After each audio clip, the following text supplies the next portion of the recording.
एक अनकही आवाज गांव आनंदपुर हमेशा से शांत रहा था। चारों तरफ हरियाली, दूर दूर तक फैले खेत, और उन खेतों के बीच पगडंडियों पर धीरे धीरे चलती हवा। यहाँ के लोग सरल थे, उनकी बातें सरल थीं और उनका जीना भी। पर इसी गांव के एक छोटे से घर में एक ऐसी लड़की रहती थी जिसकी चुप्पी गांव की शांति से भी गहरी थी। कनक। कनक 18 साल की थी। काली चमकीली आंखें, चेहरे पर मासूमियत और हमेशा झुका हुआ सिर। लोग कहते थे, ये लड़की घमंडी है, किसी से बात ही नहीं करती, इतनी चुप रहती है, पता नहीं दिल में क्या क्या छुपाए बैठी होगी। अरे इससे बात करवाना तो जैसे पत्थर से बोलवा लेना। पर सच ये था कि कनक घमंडी नहीं, बल्कि बहुत संवेदनशील थी। वो बोलना चाहती थी, पर उसके शब्द हमेशा दिल की दहलीज पर ही रुक जाते थे। कई बार उसने कोशिश की, पर जैसे ही कुछ कहना चाहती, उसके होंठ कांप जाते, सांसें डगमगा जातीं और गला भारी हो जाता। लोग उसकी चुप्पी को गलत समझते, पर वो क्या करे? बोलना उसके बस में ही कहाँ था। उसका कमरा, उसका संसार। कनक का अपने घर के सबसे अंदर वाले छोटे कमरे में रहती थी। कमरा बहुत बड़ा नहीं था, मगर उसमें एक ऐसी दुनिया बसती थी जहाँ सिर्फ वो और उसके ख्याल रहते। कमरे की दीवारों पर उसने खुद बनाई हुई छोटी छोटी पेंटिंग्स चिपकाई थीं। सूरज, तितली, पेड़, पगडंडी, झरना, सब जगह उसके मन की भावनाएं रंगों में बिखरी थीं। उसका एक कोना किताबों के लिए था। कहानियाँ, कविताएं, किस्से, उसे सब पसंद थे। शायद शब्दों से उसका एक अजीब सा रिश्ता था। वो जुबान से नहीं बता पाती थी, पर लिखकर सब बयां कर देती थी। उसकी माँ अक्सर कहती, कनक, दुनिया में बोलना भी उतना ही ज़रूरी है जितना सुनना। लोग तुम्हें समझें, उसके लिए तुम्हें खुलना पड़ेगा। कनक बस मुस्कुरा देती। उसे पता था उसकी माँ गलत नहीं कह रही, पर उसके अंदर जैसे कोई गहरी गांठ थी जो खुलती ही नहीं थी। स्कूल और लोग। कनक का स्कूल भी उसके लिए आसान नहीं था। वो क्लास में सबसे पीछे की सीट पर अकेली बैठती। टीचर उसका नाम लेते तो वो डर जाती। सब उसे चुप्पी कहकर चिढ़ाते थे।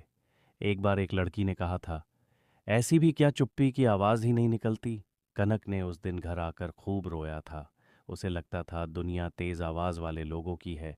धीरे बोलने वाले, चुप रहने वाले लोग जैसे कहीं खो जाते हैं। लेकिन कहानी यहीं से शुरू होती है। एक दिन गांव में एक नया लड़का आया, आदित्य। उम्र लगभग 20 साल, कॉलेज में पढ़ता था और गांव में अपने मामा के यहाँ कुछ महीनों के लिए रहने आया था। शांत स्वभाव, पर जिज्ञासु। दुनिया को देखने का अलग ही तरीका। गांव वाले उससे जल्दी घुल मिल गए। वो जहाँ जाता, लोग मुस्कुराकर उससे बातें करते। पहली बार उसने कनक को गांव के मंदिर के पास देखा। कनक हाथ में फूल लिए चुपचाप खड़ी थी। हवा उसके बालों को उड़ा रही थी और आंखों में जैसे कोई खोया हुआ संसार था। आदित्य ने उसे देखा और उसे लगा, ये लड़की बाकी सबसे अलग है। लेकिन कनक की तरह चुप रहने वालों के पास हमेशा अपने शब्द नहीं होते, और आदित्य के पास हमेशा सवाल। दो दुनियाओं की पहली मुलाकात। अगले दिन आदित्य गांव के रास्ते पर टहल रहा था।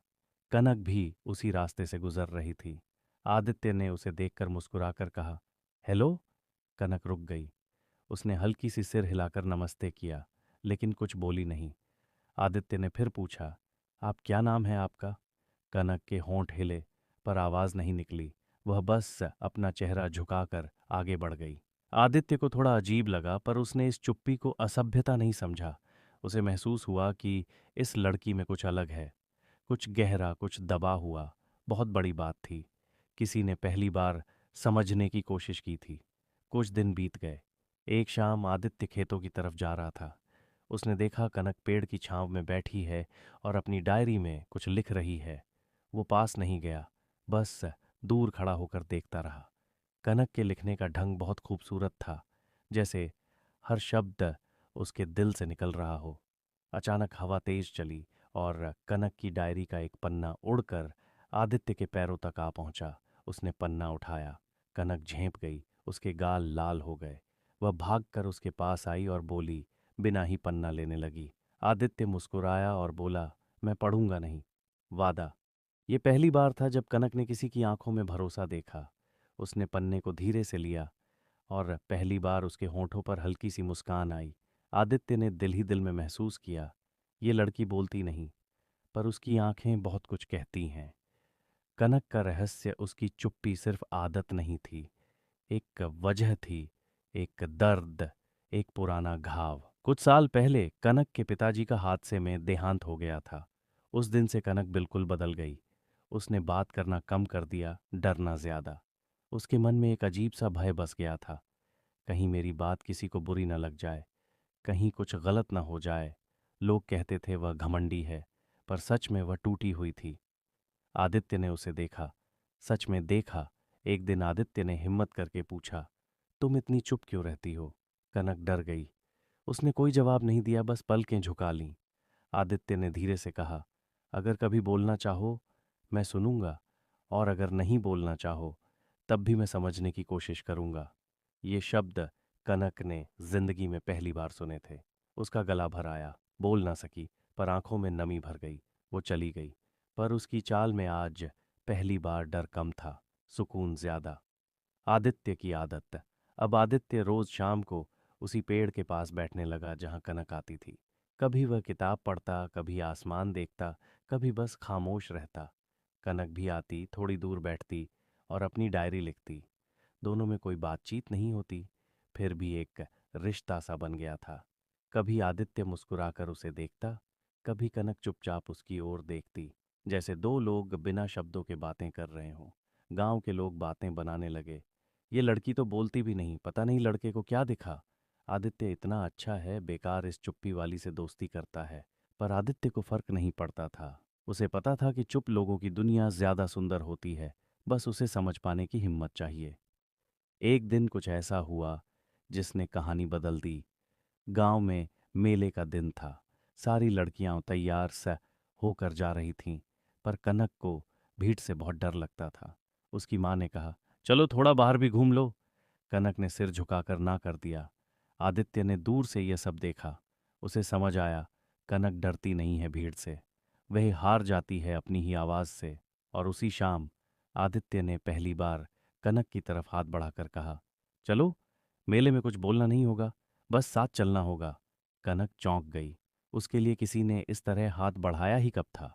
वह कुछ कह नहीं सकी, पर कुछ क्षण बाद उसने अपनी उंगलियां धीरे से आदित्य के हाथ में रख दीं, और उसी पल कहानी ने अपनी दिशा बदल दी। मेले वाली शाम गांव में त्योहार जैसा माहौल था। सड़कों पर रंग बिरंगी लाइटें, खाने की खुशबू, बच्चों की हंसी, ढोल की आवाज, सब कुछ अलग ही चमक रहा था। आनंदपुर जैसा शांत गांव आज पूरी तरह जगा हुआ था। कनक ने कभी इस तरह का मेला इतने करीब से महसूस नहीं किया था। उसके लिए भीड़ मतलब शोर, शोर मतलब डर, और डर मतलब चुप्पी। लेकिन आज उसके हाथ में कोई था, आदित्य। वो उसे भीड़ में नहीं ले जा रहा था, बल्कि उसके साथ साथ चल रहा था, जैसे कह रहा हो, तुम्हारी दुनिया जहां तक है मैं वहीं तक चलूंगा, आगे तुम चाहो तो चलना। कनक की उंगलियां आदित्य के हाथ में बहुत हल्के से थीं, जैसे किसी भी पल छूट जाएंगी। मगर आदित्य ने उसका हाथ कसकर नहीं पकड़ा, बस इतना कि उसे लगे मैं हूं। मेले के बीच पहला डर। एंट्रेंस पर पहुंचते ही कनक ठिठक गई। लोगों की आवाजें, रोशनी, दुकानों का शोर, सब उसे चुभने लगा। उसके कदम रुक गए, उसकी सांसें तेज होने लगीं। आदित्य ने उसे देखा, वो समझ गया। उसकी चुप्पी बोल रही है। वह धीमे से बोला, अगर नहीं जाना चाहती तो वापस चलते हैं, कोई जबरदस्ती नहीं है। कनक ने पहली बार उसकी आंखों में गहराई से देखा। एक पल को उसे लगा, शायद उसके जीवन में पहली बार किसी ने उसकी कमजोरी को कमजोरी बनाकर नहीं देखा, बल्कि एक सच समझकर स्वीकार किया है। उसने धीरे से सिर हिलाया, नहीं चलेंगे। ये शब्द नहीं थे, ये उसकी आंखों का इशारा था, उसकी उंगलियों की धीमी सी पकड़ थी। आदित्य मुस्कुरा पड़ा। वो जान गया, उसकी चुप्पी उसके खिलाफ नहीं है, वो बस किसी सही हाथ का इंतजार कर रही थी। रंग बिरंगी दुकानें और एक नई शुरुआत। आदित्य धीरे धीरे उसे उन दुकानों के पास ले गया जहां भीड़ कम थी। एक जगह रंगीन चूड़ियां रखी थीं जो रोशनी में चमक रही थीं। तुम्हें चूड़ियां पसंद हैं? आदित्य ने पूछा। कनक ने हल्का सा सिर झुकाकर हाँ का इशारा किया। आदित्य ने एक जोड़ी गुलाबी चूड़ियां उठाईं और उसकी कलाई के पास ले जाकर बोला, ये वाली तुम्हारी शांतियत से मिलती है। कनक ने एक पल के लिए चूड़ियां लीं, और पहली बार उसकी उंगलियां कांपी नहीं। उसके चेहरे पर हल्की सी मुस्कान आई। आदित्य ने ध्यान से देखा। कनक की मुस्कान बहुत छोटी होती थी, पर उसकी चमक बहुत गहरी। और फिर हुआ वो जिसने सब बदल दिया। मेले में अचानक एक ढोल वाला टोली के साथ गुजरने लगा। ढोल की आवाज बहुत तेज थी। शोर अचानक बढ़ गया। कनक का दिल डर से धड़क उठा। उसके हाथ कांपने लगे, आंखें भर आने लगीं। वो भीड़ में गिरने लगी। उसे लगा जैसे वो फिर से अपने पुराने डर में डूब रही है, जहां वो न आवाज दे सकती थी, न मदद मांग सकती थी। आदित्य ने तुरंत उसका हाथ पकड़ा, इस बार पहले से थोड़ा और मजबूत। कनक, मेरे पास देखो, उसने धीमे से कहा। कनक की आंखें पानी से भरकर धुंधली हो चुकी थीं। सुनो, कुछ मत कहो। आदित्य ने उसके कान के करीब जाकर धीरे से कहा, बस मेरी सांसों की आवाज सुनो, सब ठीक है। आदित्य ने उसका हाथ अपने सीने पर रख दिया। धक धक धक, स्थिर, मजबूत, शांत। कनक की तेज सांसें धीरे धीरे कम होने लगीं। उसके हाथों का कांपना रुकने लगा। वो पहली बार किसी पर इतना भरोसा महसूस कर रही थी कि उसका गहरा डर किसी की मौजूदगी से कम हो रहा था। पेड़ से बाहर और एक पेड़ की छांव, आदित्य उसे मेले से थोड़ा बाहर निकाल लाया। पास ही एक बड़ा नीम का पेड़ था। दोनों उसके नीचे बैठ गए। काफी देर तक कोई नहीं बोला। बस हवा थी, पत्तों की सरसराहट थी, और उनके बीच एक शांत मौन था। पर यह मौन डर का नहीं था, ये मौन था समझ का। कुछ मिनट बाद कनक ने पहली बार शब्दों में कुछ कहा, बहुत धीमी, बहुत कांपती आवाज में, पर साफ। मुझे भीड़ से डर लगता है। आदित्य चौंक गया। ये पहली बार था कि कनक ने बात की थी, और ये कोई साधारण बात नहीं थी। यह उसका दिल खोलने का पहला कदम था। आदित्य ने उसकी तरफ देखते हुए मुस्कुराकर कहा, मुझे पता था। कनक ने हैरान होकर उसकी ओर देखा। उसकी आंखों ने पूछा, कैसे? आदित्य ने धीरे से कहा, क्योंकि चुप्पी कभी सिर्फ चुप्पी नहीं होती, उसके पीछे कोई कहानी होती है। कनक की आंखों में नमी आ गई।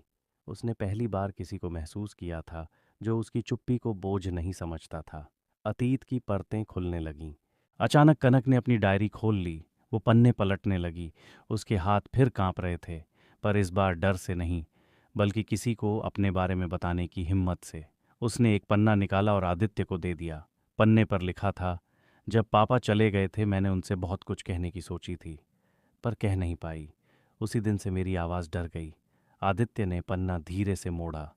उसके चेहरे पर कोई सवाल नहीं था, कोई दया नहीं थी, बस एक शांति थी जो शायद कनक खोज रही थी।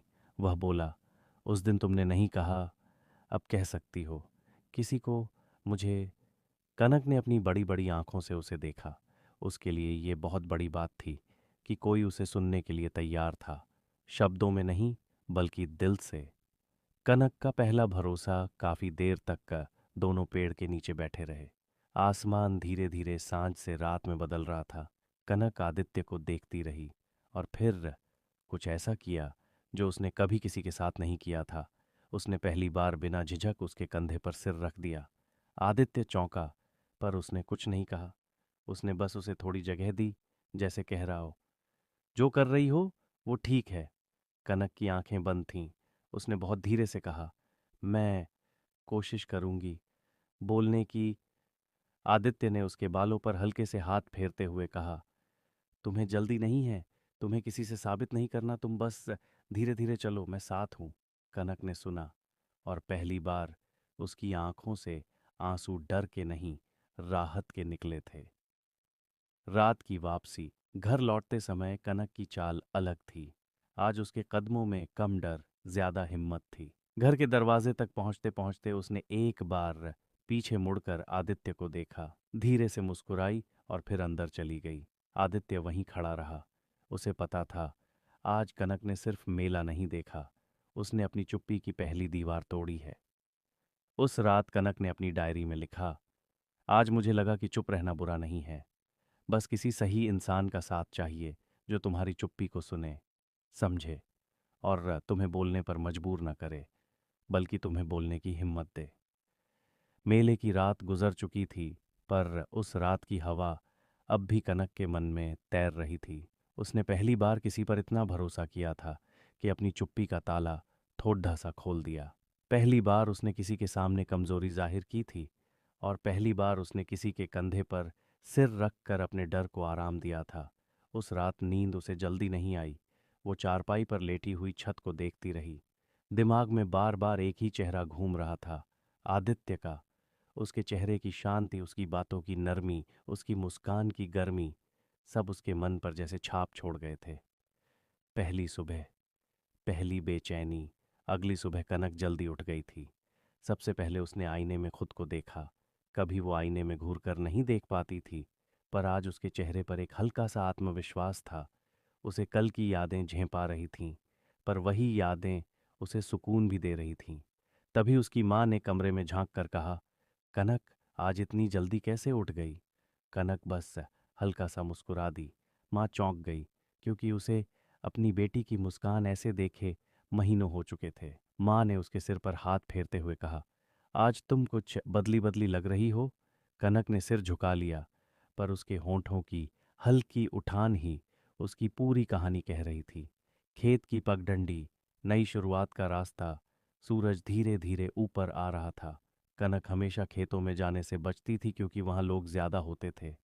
लेकिन आज उसके कदम खुद ब खुद उसी पगडंडी की ओर बढ़ रहे थे जहां कल उसने आदित्य को छोड़ा था। वो शायद उसे ढूंढने नहीं जा रही थी, बस उस राह को महसूस करने जा रही थी जहां उसे पहली बार समझ मिला था। वो चली जा रही थी, धीमे शांत कदमों से। अचानक सामने से आदित्य आता दिखा। सूरज की रोशनी उसके पीछे से होकर उसे और चमकदार दिखा रही थी। आदित्य मुस्कुराता हुआ बोला, सुप्रभात कनक। कनक के होंठ हिले। उसने हल्के से कहा, सुप्रभात। ये उसकी पहली पूरी स्पष्ट सुबह की आवाज थी। आदित्य ने सुनकर एक पल के लिए सांस रोक ली। वो खुश था, बहुत खुश, लेकिन उसने खुशी को अपने चेहरे पर ज्यादा नहीं दिखाया। वो जानता था कि यह छोटा कदम कनक के लिए कितना बड़ा था। उसने बस कहा, अच्छा लगा तुम्हारी आवाज सुनकर। कनक के गाल गुलाबी हो गए। उसने आंखें झुका लीं। धीरे धीरे दिल बोलने लगा। अब आदित्य और कनक का मिलना रोज का हिस्सा बन गया। कभी वो खेत के रास्ते पर मिलते, कभी गांव के तालाब के पास, कभी नीम के पेड़ की छांव में, जहां कनक अपनी डायरी लिखती थी। कनक बोलती अभी भी बहुत कम थी, पर अब उसकी आंखों में डर नहीं, सुकून था। आदित्य कभी उससे बहुत सवाल नहीं करता था। वो जानता था कि कनक को शब्दों में नहीं, खामोशी में समझने की जरूरत है। एक दिन दोनों तालाब के पास बैठे थे। हवा बहुत हल्की चल रही थी, आसमान धूप से भरा था। आदित्य ने कहा, कनक, तुम इतनी अच्छी बातें लिखती हो, क्या कभी किसी को जोर से सुनाया भी है? कनक ने अपनी डायरी को हल्के से पकड़ा और बहुत धीरे धीरे बोली, नहीं, डर से आवाज रुक जाती है।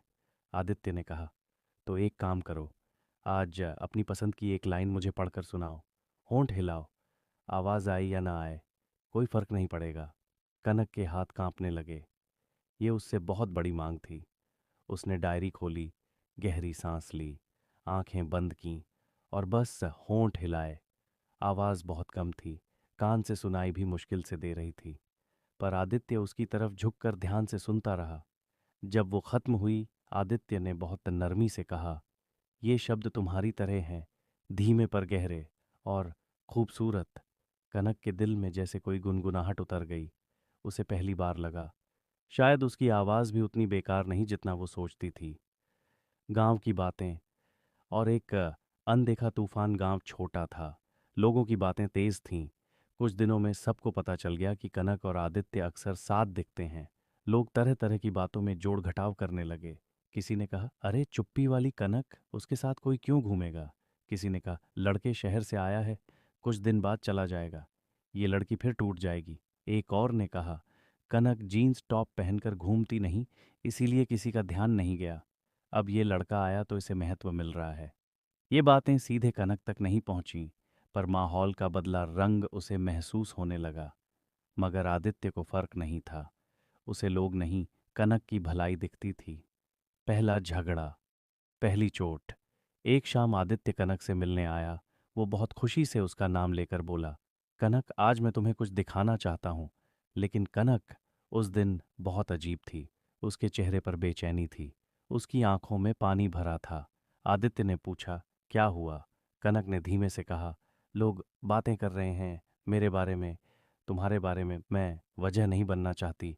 उसकी आवाज़ दर्द से भरी हुई थी। आदित्य ने उसकी तरफ बढ़कर कहा, लोगों का काम है बात करना। नहीं, कनक ने अचानक तेज आवाज में कहा। यह उसके जीवन का शायद सबसे तेज शब्द था। आदित्य चौंक गया। तुम समझते नहीं।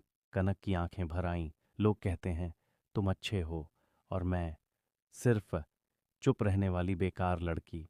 आदित्य ने गहरी सांस ली। वो उसके पास गया और कहा, मुझे परवाह नहीं है कि लोग क्या कहते हैं। मुझे सिर्फ तुमसे मतलब है।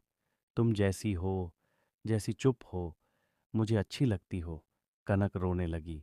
वो डर रही थी, आदित्य को खो देने से, लोगों की बातों से, अपनी कमजोरियों से। उसने कहा, मैं कोई परेशानी नहीं बनना चाहती। आदित्य ने उसके कंधे पर हाथ रखकर धीरे से कहा, तुम परेशानी नहीं हो कनक, तुम वो शांति हो जिसको लोग समझ ही नहीं पाते।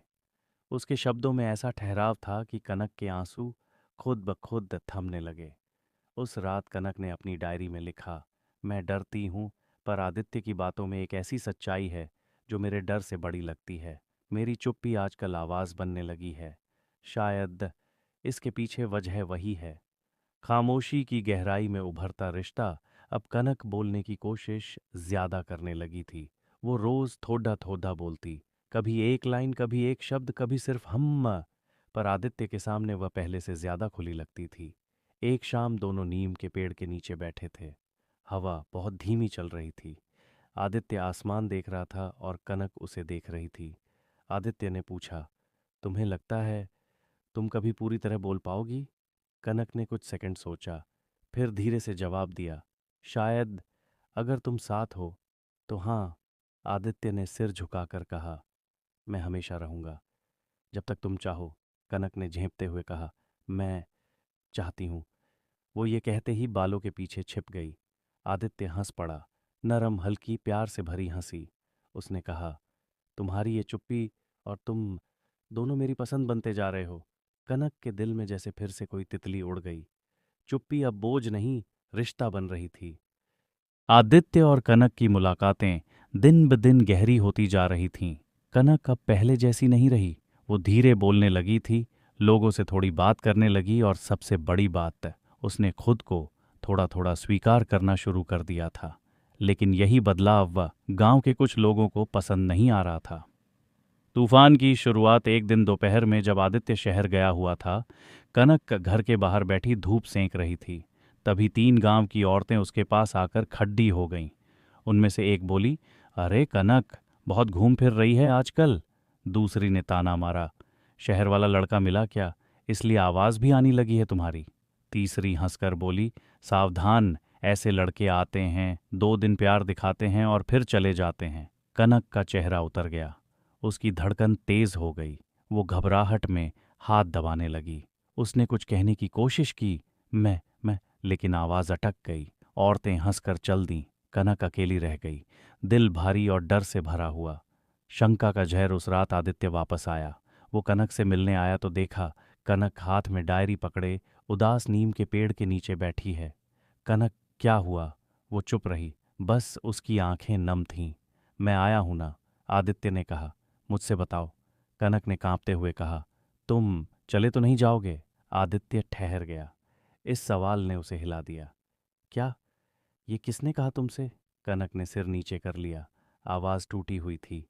लोग बोल रहे थे कि शहर वाले 2 दिन साथ रहते हैं और छोड़ देते हैं। आदित्य ने गहरी सांस ली। उसने कनक की आंखों में देखा और कहा, कनक, मैं लोगों को नहीं जानता, लेकिन मैं तुम्हें जानता हूं। मैं यहाँ किसी मेले या मज़े के लिए नहीं आया। मैं इसलिए रुका क्योंकि तुम मेरे दिल में जगह बना चुकी हो। कनक के आंसू छलक गए। वो डर रही थी कि कहीं ये उसकी चुप्पी की वजह से न बदल जाए।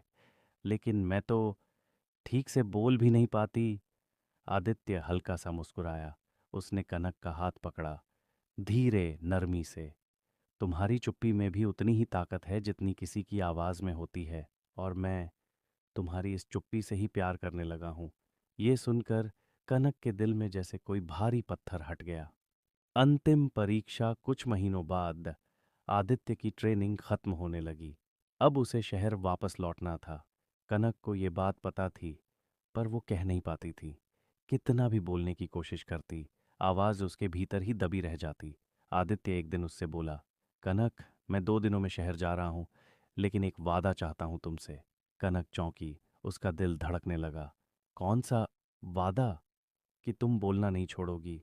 तुम वही कनक बनोगी जो इन दिनों बनी हो, धीरे पर मजबूत। कनक के गालों पर आंसू बहने लगे। वो कांपती हुई बोली, मैं तुम्हें खोना नहीं चाहती। आदित्य का दिल पिघल गया। उसने उसके आंसू पोंछते हुए कहा, तुम मुझे कभी नहीं खो सकती, जब तक तुम चाहती हो।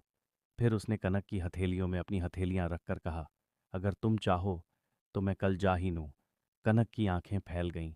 वो पहली बार बिना रुके बोली, नहीं, तुम जाओ, लेकिन मैं तुम्हारा इंतजार करूंगी। आदित्य ने उसे गले लगा लिया। उसकी चुप्पी भरी दुनिया में ये सबसे जोरदार पल था। अंतिम सुबह चुप्पी टूटी। अगली सुबह आदित्य ट्रेन पकड़ने जा रहा था। कनक उसे स्टेशन तक छोड़ने आई।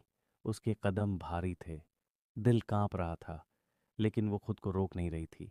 जब ट्रेन चलने लगी, आदित्य दरवाजे पर खड़ा होकर बोला, कनक, कुछ कहना है? कनक ने सिर उठाया। आंखें नम थीं, गला सूखा था, लेकिन उसने खुद को मजबूती से खड़ा किया। उसने हवा में गहरी सांस ली और पहली बार जोर से साफ आवाज में कहा, आदित्य, मैं तुमसे प्यार करती हूँ। आसपास खड़े लोग भी चौंक गए। उसकी माँ, जिसने कभी अपनी बेटी को खुलकर बोलते नहीं सुना था, उसकी आंखें भर आईं। आदित्य की आंखों में चमक आ गई। उसने मुस्कुराकर हाथ बढ़ाया। मैं भी। कनक। ट्रेन धीरे धीरे आगे बढ़ गई। कनक हाथ हिलाती रही, पर अब उसके चेहरे पर डर नहीं था, भरोसा था। कुछ महीने बाद कनक की आवाज़ अब पूरी तरह से खुल चुकी थी। धीमी थी, नरम थी, पर खूबसूरत थी। उसने गांव में बच्चों को पढ़ाना शुरू किया। उसकी चुप्पी अब उसकी पहचान नहीं थी, उसकी मजबूती बन गई थी। और एक दिन आदित्य फिर से गांव आया। इस बार सिर्फ मिलने नहीं, हमेशा के लिए रहने। उसने कनक का हाथ पकड़ा और कहा, अब तुम्हारी चुप्पी भी मेरी है, और तुम्हारी आवाज़ भी। कनक मुस्कुराई, धीमी पर पूरी दुनिया जितनी गहरी मुस्कान। कहानी समाप्त। चुप्पी। डर से शुरू होकर प्यार और भरोसे पर खत्म होने वाली कहानी।